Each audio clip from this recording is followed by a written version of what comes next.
Ya, salam saudara-saudara. Saya sedang ada di bandara saat ini akan keluar kota untuk melaksanakan tugas riset akademik. Kurang lebih 1 minggu ke depan saya akan ada di luar kota. Kemudian dalam perjalanan tadi ada seorang saudara mengirimkan kepada saya pertanyaan. Kira-kira pertanyaannya itu intinya adalah kenapa di dalam Injil Yohanes kata bertobat atau pertobatan atau bertobatlah bentuk perintahnya itu tidak muncul sama sekali. Ya, kalau kata percaya itu memang muncul sangat banyak. Ya, itu kata beliau di dalam pesannya itu. Jadi pertanyaannya adalah apakah di dalam Injil Yohanes tidak ada teologi pertobatan atau teologi pertobatan diabaikan dan digantikan dengan teologi tentang percaya. Nah, saudara-saudara, itu adalah pertanyaan yang sangat baik dan saya kira perlu diberikan jawaban, dan karena itu sambil menunggu keberangkatan saya daripada saya gabut, saya bikin video jawaban ini secara ringkas. Dan karena itu juga dalam kesempatan ini saudara tidak akan dapatkan tampilan referensi di screen.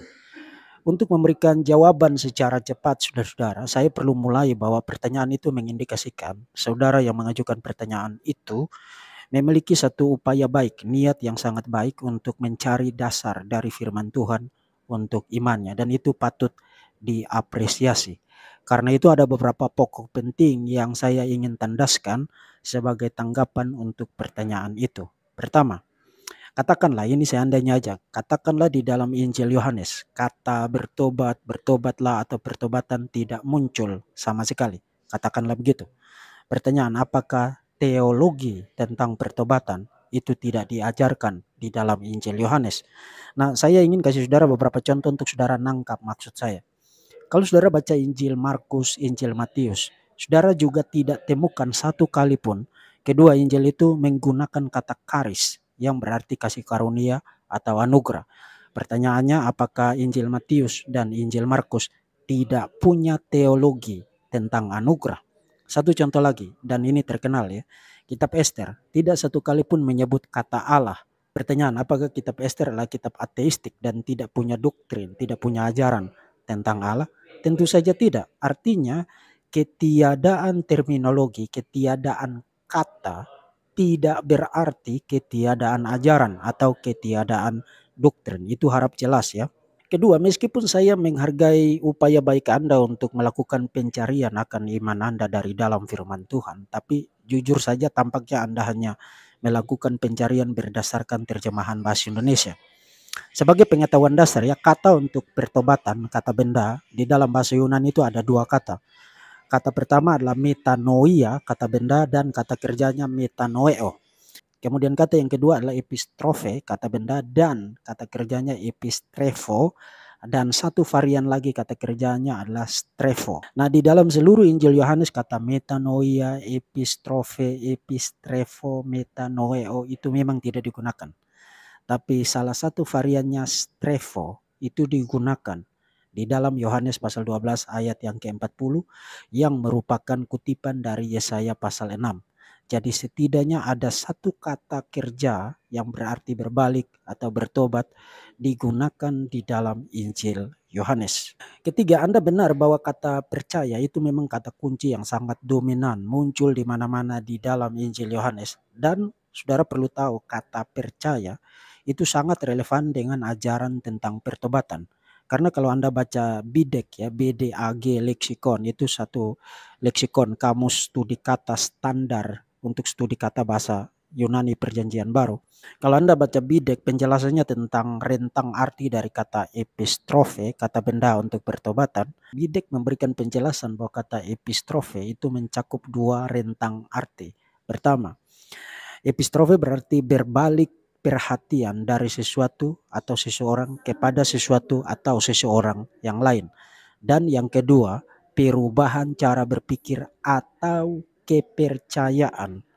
Nah, mengubah cara berpikir atau kepercayaan bukan berarti menjadi tidak punya kepercayaan kan?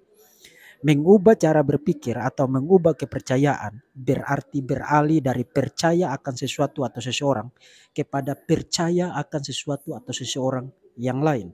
Jadi gagasan tentang percaya merupakan bagian dari rentang arti teologi pertobatan. Sederhananya, Tidak ada orang yang mengklaim sudah bertobat tapi tidak percaya kepada Yesus sebagai Tuhan dan Juru Selamat satu-satunya. Artinya, percaya kepada Tuhan Yesus merupakan aspek tidak terpisahkan dari konsep atau teologi pertobatan. Dan yang keempat, yang terakhir, secara teologis, apa artinya pertobatan? Pertobatan berarti perubahan sikap hati dan cara berpikir. Tadinya menyukai dosa, kesenangan, kegelapan, mencintai kekayaan, cinta diri, egois. Hal-hal tentang Tuhan dan Injil dan pelayanan itu sama sekali tidak menarik, bahkan membenci dan menghujat Tuhan. Itu kehidupan di luar pertobatan atau kehidupan yang tidak bertobat. Di sisi lain, orang yang bertobat berarti berbalik dari semua itu. Sikap hatinya sadar akan dosa dan kecelakaan kekal dirinya akibat dari dosa-dosanya, jijik terhadap dosa meskipun masih bisa jatuh ke dalam dosa, mulai menyenangi, menyukai firman Tuhan, merenungkannya siang dan malam, memiliki kemurahan hati, mengasihi orang lain, antusias mendengarkan pengajaran-pengajaran dan menerima kebenaran sebagai kebenaran, antusias terlibat di dalam pelayanan, mengambil bagian, mendukung pekerjaan Tuhan dan dengan senang hati melakukan hal-hal yang baik dan yang menyenangkan Tuhan. Itu kehidupan di dalam pertobatan. Artinya terjadi perubahan yang mendasar dan radikal, berbalik dari kehidupan yang gelap, kehidupan di dalam dosa, kepada kehidupan yang di dalam terang dan kehidupan yang menyenangkan Tuhan dan sesuai dengan firman Tuhan. Itu kehidupan di dalam pertobatan. Ringkasnya, sikap hatinya, cara berpikirnya, motivasinya, tujuan hidupnya, perilakunya tiap-tiap hari itu memperlihatkan ada satu perubahan yang radikal. Nah, kalau itu konsep dasar dari teologi pertobatan, saya kira saudara akan dapat banyak sekali material tentang pertobatan di dalam Injil Yohanes. Saya kasih saudara 2 contoh saja karena ini dimaksudkan untuk ringkas. Misalnya, Yohanes pasal 1 ayat 9 sampai dengan ayat 11 menyatakan Yesus sebagai terang dunia yang telah datang ke dalam dunia kepada umat kepunyaannya, tapi mereka bukan hanya tidak mengenalnya, melainkan juga menolak dia. Itu kehidupan yang tidak bertobat, kehidupan yang menyukai kejahatan, kehidupan yang menyukai kegelapan, kehidupan yang menolak dan menista, menghujat Tuhan, menolak terang dunia, yaitu Yesus Kristus. Tapi kalau saudara baca ayat yang ke-12, Yohanes mengatakan bahwa mereka yang menerima dia, yaitu mereka yang percaya dalam namanya, diberikan kuasa untuk hidup sebagai anak-anak Allah. Nah, itulah kehidupan di dalam pertobatan. Beralih dari kegelapan kepada terang, berbalik dari kejahatan kepada kehidupan yang berkenan kepada Tuhan, berbalik dari membenci, menghujat Tuhan kepada kehidupan yang menyukai, menyenangi dan ingin selalu menyenangkan Tuhan, kehidupan anak-anak terang. Satu contoh lagi dan kita selesai, dan sekali lagi Anda bisa temukan contoh-contoh semacam ini sangat banyak di dalam Injil Yohanes tentang pekerjaan Roh Kudus yang dicatat di dalam Yohanes 16 ayat 18 ya. Tugas Roh Kudus adalah menginsafkan, itu terjemahan bahasa Indonesia di dalam teks itu, menginsafkan dunia akan dosa, kebenaran dan penghakiman. Nah, sebenarnya terjemahan menginsafkan itu terjemahan yang tidak tepat.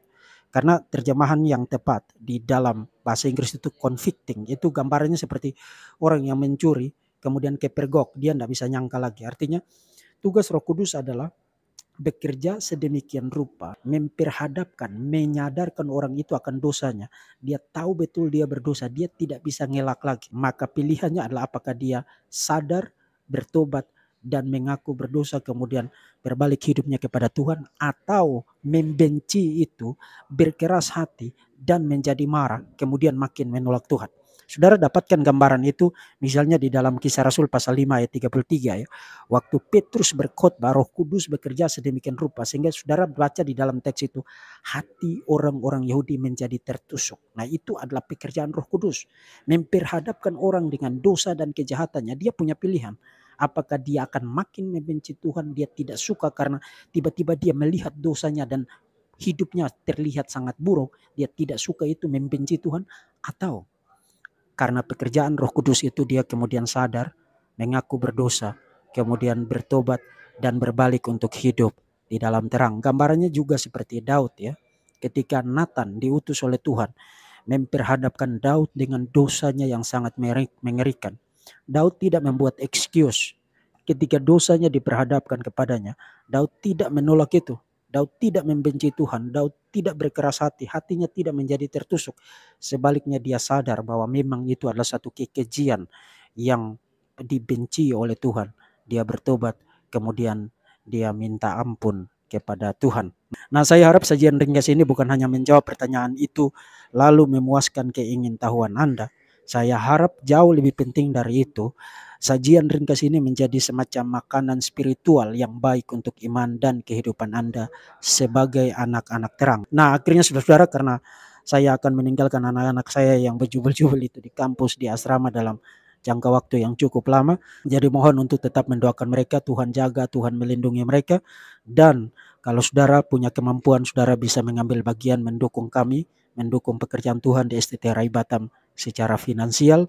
Allah Tritunggal, Bapa, Putra, dan Roh Kudus memberkati saudara dan saya mulai dari saat ini sampai Maranatha Tuhan Yesus datang kedua kali. Salam.